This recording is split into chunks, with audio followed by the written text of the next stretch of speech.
कि आपने बिजली पर चर्चा में मेरे को सम्मिलित किया, बोलने का अवसर दिया।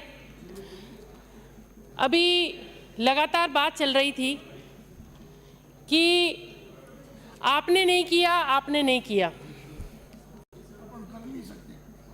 और हम जो बैठे हैं वो चीज़ों को उस स्तर पर कर नहीं सकते और हम सोचना चाहते हैं कि हमारे जो राजस्थान के 8 करोड़ लोग हैं वो बिजली पूरी पाएं, उनका अधिकार बनता है। आप देखिए कि 2013 में जब भाजपा की सरकार थी और लगातार विधायकों ने बात करी कि बिजली मिलती थी, 20-20 घंटे भी बिजली मिलती थी, 22 घंटे भी बिजली मिलती थी, तो मैं ये कहना चाहूंगी कि पिछली सरकार ने क्यों ऐसा इंफ्रास्ट्रक्चर डेवलप नहीं किया कि वो प्रोग्रेस जो हम बिजली में कर रहे थे वो लगातार जारी होती। तो आप याद करो और अपने दिल पर हाथ रख के कहो कि जब पिछली बार गर्मी का समय था तो आपके अधिकारी बिजली प्राप्त कर रहे थे, राहत कैंपों में बैठे, एसी में बैठे थे, लेकिन गरीब लोगों को, गांव के लोगों को उस समय भी बिजली नहीं मिल रही थी। आज जो परेशानियां हुई है इन 8 महीनों में, मैं ये कहना चाहती हूं कि बिजली की जो डिमांड और सप्लाई में जो गैप आया है, हमने क्यों नहीं सोचा कि वो गैप नहीं आए। हमारी योजनाएं क्यों ऐसी नहीं होती कि वो गैप भरा जाए और ऐसी योजनाएं बने कि कितनी डिमांड आ सकती है। हम अदूरदर्शिता के कारण से क्यों पीछे रह जाते हैं। हमें बिजली के क्षेत्र में आत्मनिर्भर बनने की आवश्यकता है, चाहे वो विंड के थ्रू हो, सोलर के थ्रू हो, अक्षय ऊर्जा के थ्रू हो और या कोयले से उत्पन्न करके बिजली बनाने की बात हो। हमें डिपेंडेंसी जो है खत्म करनी पड़ेगी।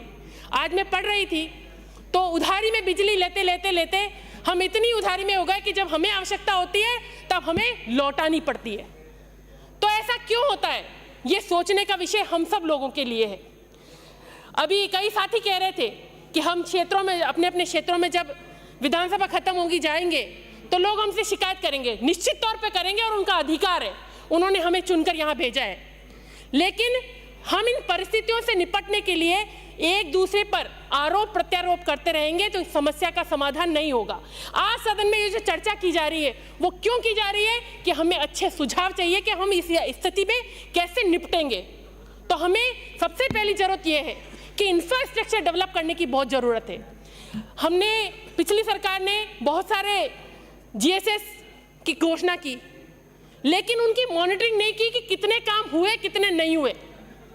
इस सरकार ने आकर उन कामों को गति देने का प्रयास किया और गति दे रही है।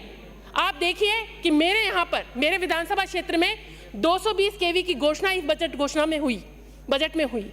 मैं बहुत बहुत धन्यवाद दूंगी मुख्यमंत्री जी का और आदरणीय ऊर्जा मंत्री जी का कि उन्होंने ये घोषणा की।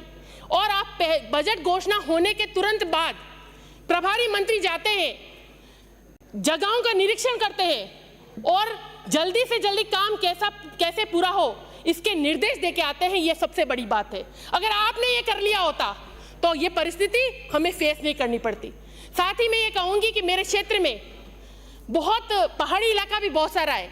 आए दिन फॉल्ट होते हैं कि पहाड़ी से लाइनें जा रही हैं, तो अंडरग्राउंड लाइन दी जाए और व्यवस्थाओं को सुधारने के लिए जो छोटे जीएसएस है उनकी एक श्रृंखला बनाई जाए, जिससे 220 जब बन के तैयार हो तो लोड शेडिंग की प्रॉब्लम नहीं हो और अच्छे तौर पर सभी रूरल इलाके में बिजली मिल पाए।